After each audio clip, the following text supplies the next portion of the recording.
What's up guys, Lucas here. Today I'm going to teach you how to do the double scissor. Check it out.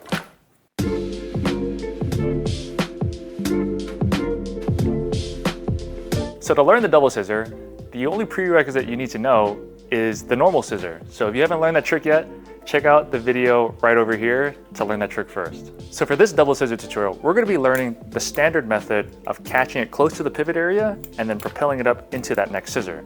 Now there's a different way to do it where you throw the arrow and you catch it at the very bottom of the handle and you fling it up.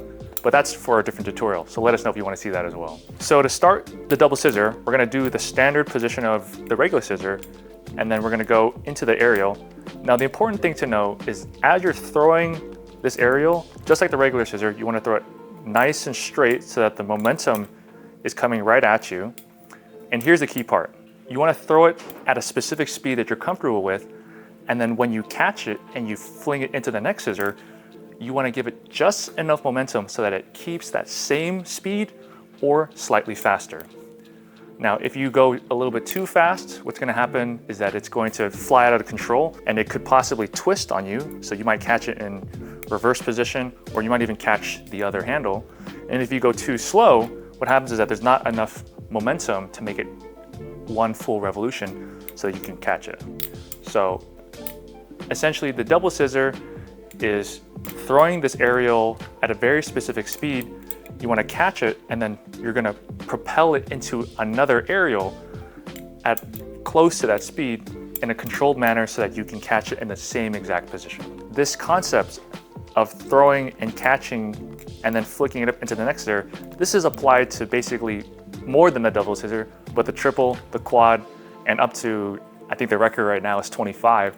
So the technique is all the same when you're trying to add more scissors. So progression to learn the double scissor is that when you're starting out, I recommend catching it without the full twirl.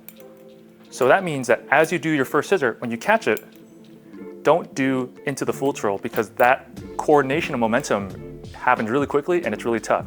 So when you do the double scissor, just catch it on just the handle and then finish it just like this. You can ricochet against your middle finger and you can just end the trick. Now once you get really good at it, so for instance, I'll show you, as you can see, I didn't do that full twirl at the end as I would in a regular scissor. You can just catch in between your middle and your index and just end the trick right there. And then once you get really comfortable with it, then you can go into the full twirl after you've caught the second scissor.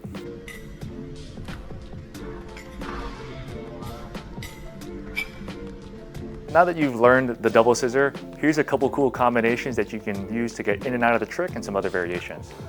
So the first one is with the double scissor, you can actually do that first scissor and you can actually flick it to your offhand. And then you could do this and maybe you can go back. Another cool version is you can throw the first aerial, catch it with your offhand, and then from here, you could fling back that scissor and then catch it with your main hand. The last combination you guys can try is rather than getting into the double scissor with a standard aerial, try this. Do an infinity ladder and then throw it up, catch it in that first scissor, and then fling it up into the second scissor. Okay guys, that does it for the double scissor tutorial. Hopefully you guys learned something new. And if you didn't, let us know in the comments what our next trick should be. If you guys like the double scissor and want to learn advanced tricks similar to it, check out our tutorial on the giraffe. The link to that video is right here.